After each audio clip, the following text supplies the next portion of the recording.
If you're that guy and you just came off a draw, I think rematching will be the most competitive thing to do as an athlete. With the Jake Paul situation, is like, it's a money grab fight. Davis was in a bit of a hole, and he gets an opportunity to fight Jake Paul for $200 million or whatever. I don't mind it at all. As long as Gervonta Davis comes back to the world of boxing after he gets done with this, hey man, you got your money, no worries. The fight is getting closer as Jake Paul and Gervonta Davis train hard for their big showdown. Jake is seen working on his power and size, while Tank sharpens his speed and knockout shots. Both camps are fully focused, and the tension builds as fans watch how each fighter prepares for one of the most talked about matchups. I don't get it. Yeah, this Santa Cruz out here to get you. You can't let it burn, baby, let it burn. Mind over matter, son, mind over matter. This is the blues on. Ain't nobody doing no shit like this. Come in the desert. He trying to stay away from the desert, he come in the desert. Shakur Stevenson voiced his opinion on the ongoing trend of unconventional boxing matchups. He argued that while fights like Jake Paul against Gervonta Davis add no real value to the sport, a matchup such as Floyd Mayweather against Mike Tyson carries a different weight. In his view, both Mayweather and Tyson are legends who have already cemented their legacies. If they want to step back into the ring to earn money, it should not be seen as harmful to boxing. Stevenson underlined that such events bring nostalgia to fans and do not diminish the sport in the same way celebrity-style exhibitions do. Bad for the sport of boxing? I mean, I feel like in Floyd and Tyson situation is different than Jake Paul and Buddy. I feel like with Floyd and Tyson, it's like, okay, y'all deserve it. Y'all legends, y'all paid homage, y'all did the most for the sport of boxing already. So you deserve a big payday and be cool. I'm cool with it. I like it. But with Jake and Buddy, I feel like Buddy is a participate in the sport of boxing right now, and he just came off a draw his last fight. So if you're a real champion and top level guy that you say you are, which I think you are too, I think you're the truth. But if you're that guy and you just came off a draw, I think rematching will be the most competitive thing to do as an athlete. With the Jake Paul situation, is like, it's a money grab fight. So to me, it's like some WWE shit. Do you think it helped out? Like, I mean, okay, so he gets this fight with Jake. His value goes up. No, it doesn't. You don't? It don't? Not in the sport of boxing. You don't think it may. The demand more because he's, you know, because when we looked at the was a Floyd and just hypothetical. You know, we speak hypotheticals at time, right? You go in there and that big ass nigga knock him the fuck out. I'm just saying hypothetical. Go in there and knock Tank the fuck out. That big ass nigga being Jake Paul. Yes. Okay, just make knock him the fuck out. Because he's bigger than him. Yeah. For one. By chance, it is a fight. I think the thing is with Buddy and Jake fight, I feel like it's two sides of me with it. Because from a competitive aspect and me being the mentality that I got, I feel as though I probably would have done the rematch. But then from a business aspect, if I would have done the rematch and I did not win the fight, the Jake Paul fight will be a lot less money and a lot less lucrative. So, you think so?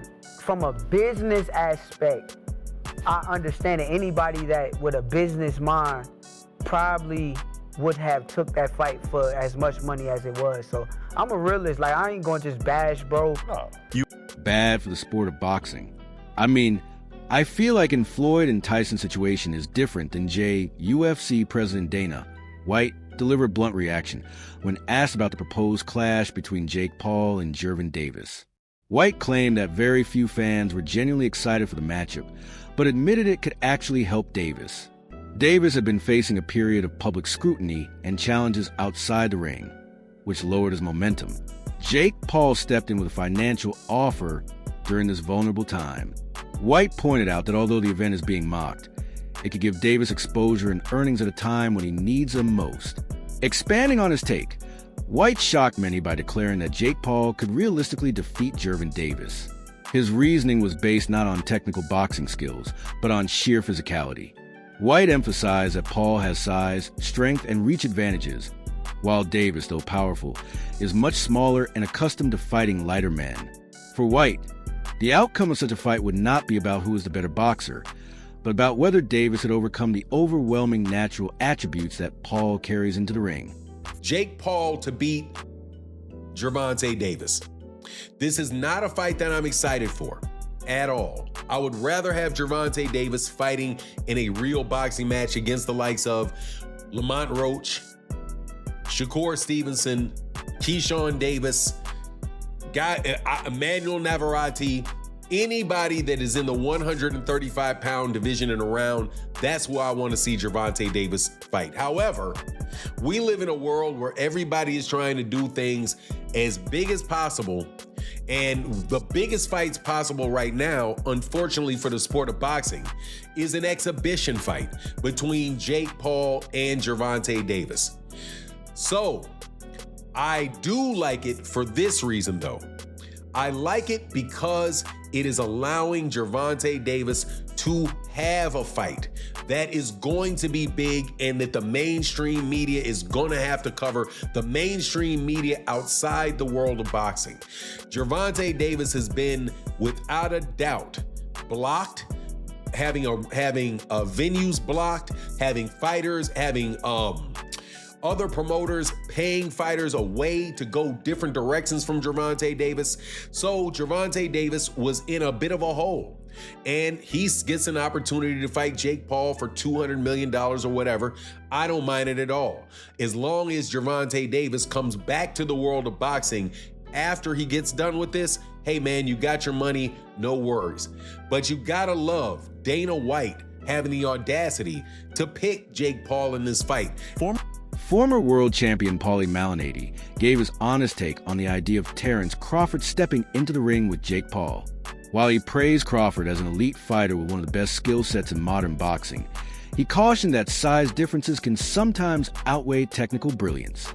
Malignaggi pointed out that history has repeatedly shown smaller champions running into trouble when moving up too far in weight.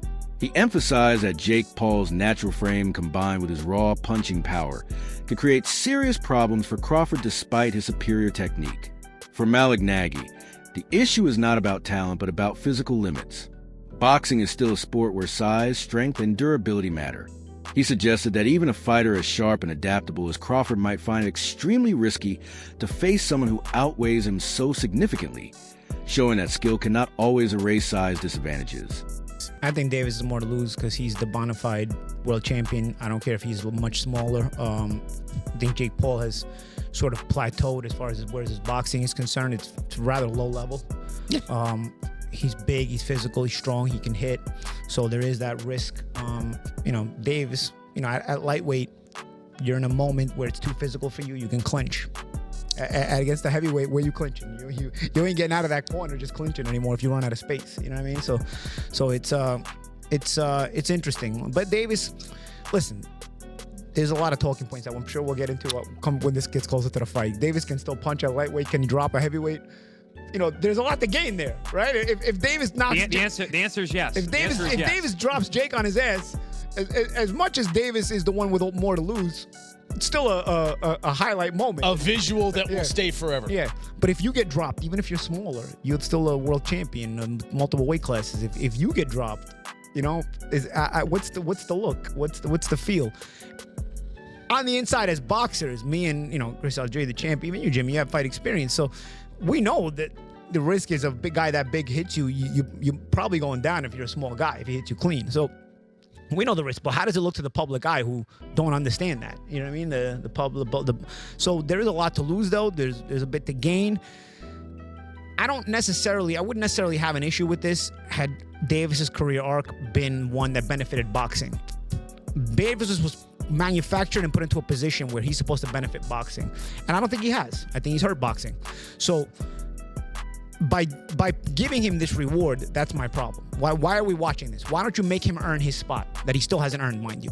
Analysts revealed that the organizers were forced to make a major adjustment when the originally chosen venue declined to host a highly publicized matchup.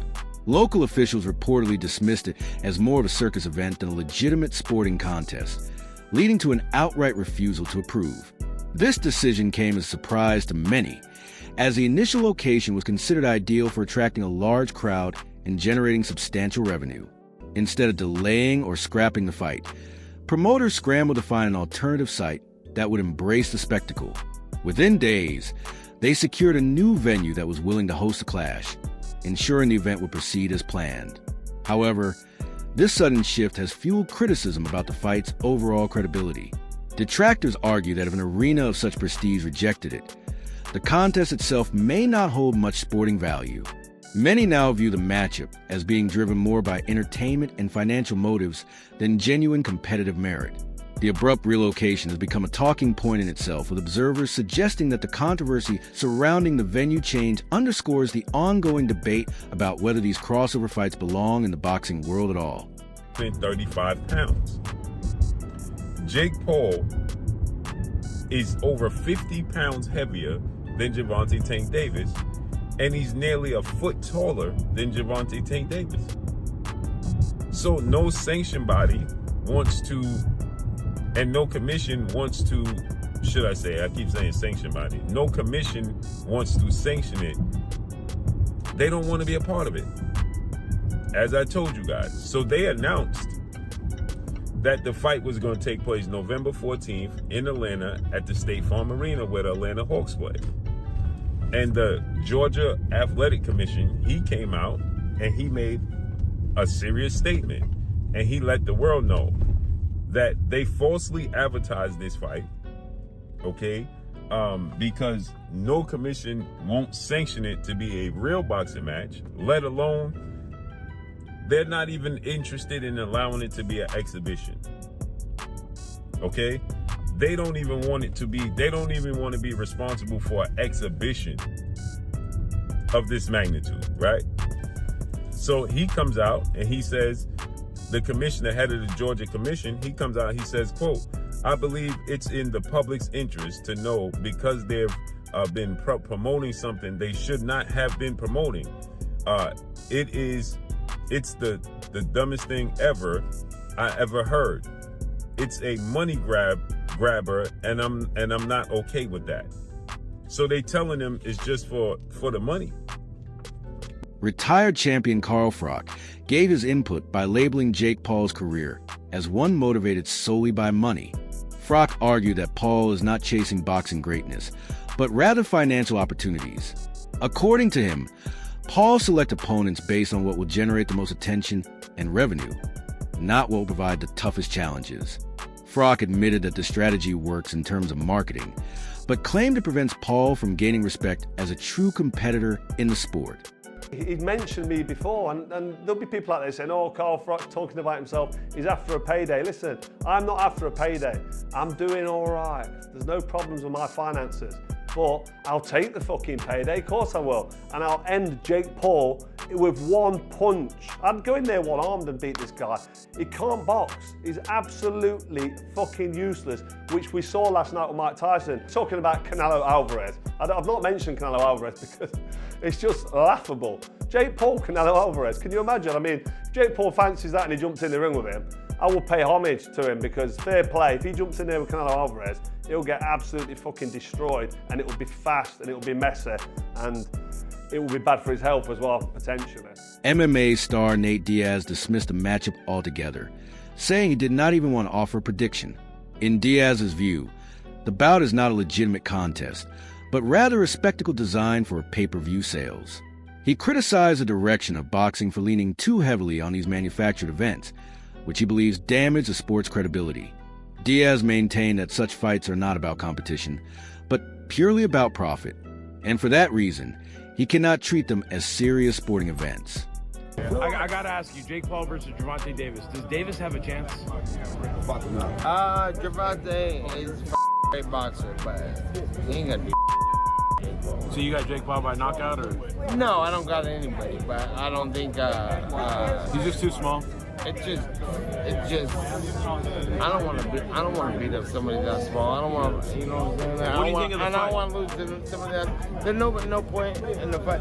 It's a great fight, actually. You think I'm it's not a good hating fight? on the fight, but I think my thoughts on it is let's watch it, see what happens. Ryan Garcia said that boxing's turning into WWE. Yeah, with that type of matchup. What do you agree? Understand? Last thing, White House card, like he said, you want Conor McGregor? Yeah, but the whole thing's at WWE, so right. like, at least that's happening and getting something to talk about, something to watch, and I'm looking forward to that fight actually. One of the most debated aspects of the proposed matchup between Jake Paul and Gervonta Davis centers on the glaring difference in their size and physical attributes. Jake Paul, who has competed against larger opponents and naturally carries far more weight, enters the discussion with a clear edge in height, reach, and overall frame. In contrast, Gervonta Davis is a 5'5" fighter who typically competes around 130 pounds, excelling in divisions where his explosiveness and punching power have made him a feared presence. Against opponents of similar build, Davis's ability to close the distance and deliver fight-ending shots has been his defining strength. However, when matched against someone as large and physically imposing as Paul, questions immediately arise about whether his power would be enough to level the playing field. Analysts worry that Davis might struggle to get inside without absorbing punishing shots from a much bigger Paul, whose size allows him to control range more effectively. The discussion often circles back to whether skill and speed can overcome such a massive physical disadvantage. While some fans believe Davis's explosiveness gives him a chance, many others argue that the sheer size gap could make this fight far more dangerous than competitive. Holy shit, Jake Paul versus Tank Davis is actually happening. What the is going on? I guess Tank is going broke because that's the only justifiable reason you ruin your legacy against a guy like Jake Paul. And yes, I do think Jake Paul is going to win. Tank Davis is a much better boxer and has crazy power, but he's 5'5", 130. That power is not going to carry over against someone who is 6'1", 210. And it's not like Jake is bad. Yes, his fights are boring. He says he's going to step in the ring and sleep his opponents, but the only people who end up sleeping are the audience. Mike Tyson fight, but at the end of the day, he's a big guy with power who's training boxing full time, and he has beaten some legitimate competition. Woodley, Nate Diaz, Anderson Silva, Mike Perry had a competitive fight with Tommy Fury, but it's crazy how particular Jake has to be when selecting his opponents. They have to have enough clout to be interesting, enough skill to be taken seriously as a threat, but at the same time have clear weaknesses and disadvantages that Jake and his team can exploit to win. Now that he's fighting an elite boxer, he has to fight someone 7 weight classes down. I mean, Tank could win if he makes Jake do a very aggressive weight cut, but I just don't see that happening. I got Jake by 3rd round TKO. He should put me on the co-main event and allow me to fight Francis Ngannou. That would be an easy 1st round knockout for myself. Fans and analysts alike have expressed frustration over the way unusual fights dominate headlines in recent years. The proposed matchup between Jake Paul and Davis has been held up as an example of this worrying trend. Instead of focusing on meaningful contests that crown new champions or settle rivalries, promoters increasingly push spectacles that blur the lines between sport and entertainment. Critics say this shift undermines boxing's tradition and disappoints purists who expect competitive matchups that elevate the best talents rather than events designed only for media attention.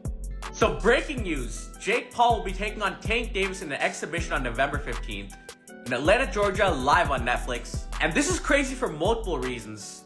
One, they have a huge size difference. Tank Davis, he's a lightweight, normally fights at 135 pounds. And Jake Paul, he's a cruiserweight, usually fights at 200 pounds. So there's a good 60 to 65 pound difference here. It could also mean that Tank Davis is no longer interested in competing for titles anymore and is cashing out of boxing. You know, there's been a lot of talks that Tank is nearing retirement this year, and he was supposed to rematch Lamont Roach after their first fight went to a draw.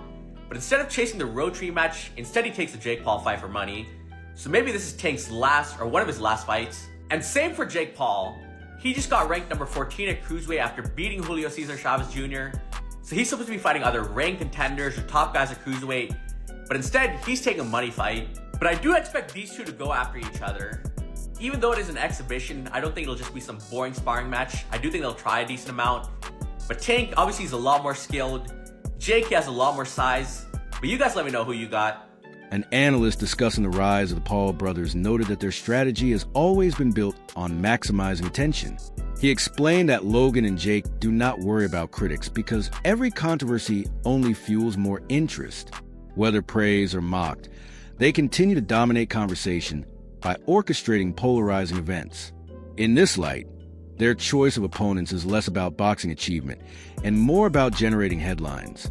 According to this view, the brothers' ability to stay in the spotlight is the key factor that ensures their continued presence in the sport regardless of fan disapproval.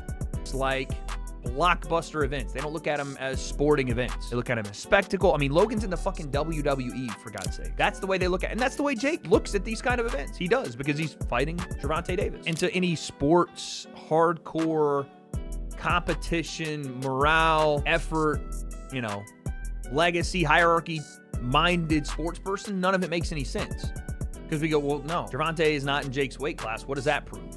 We do sport to prove who's better at sport, not with inherent advantages or disadvantages or XYZ. Logan, and I guess Jake for that matter, look at these like, we want to get the most eyes possible regardless of what people say. And I think that Logan and Jake both believe this, because of the disadvantages we came into the sport with, if we are to do better than people expected, or if we're able to win or knock someone out, then we're better, which is not true because there's massive disadvantages on the other end. I would say that outweigh the disadvantages on their end, at least Jake's end. The way they market these things and act like if I beat Gervonta, I'm better, or if Logan was like, I beat Floyd and I'm the best boxer in the world, when Floyd wasn't the best boxer when Logan fought him, and also it was a 60-pound weight difference. Like, the way they categorize and narrative shape around it is the thing people get upset about. That's it for today's video. Stay tuned until next time.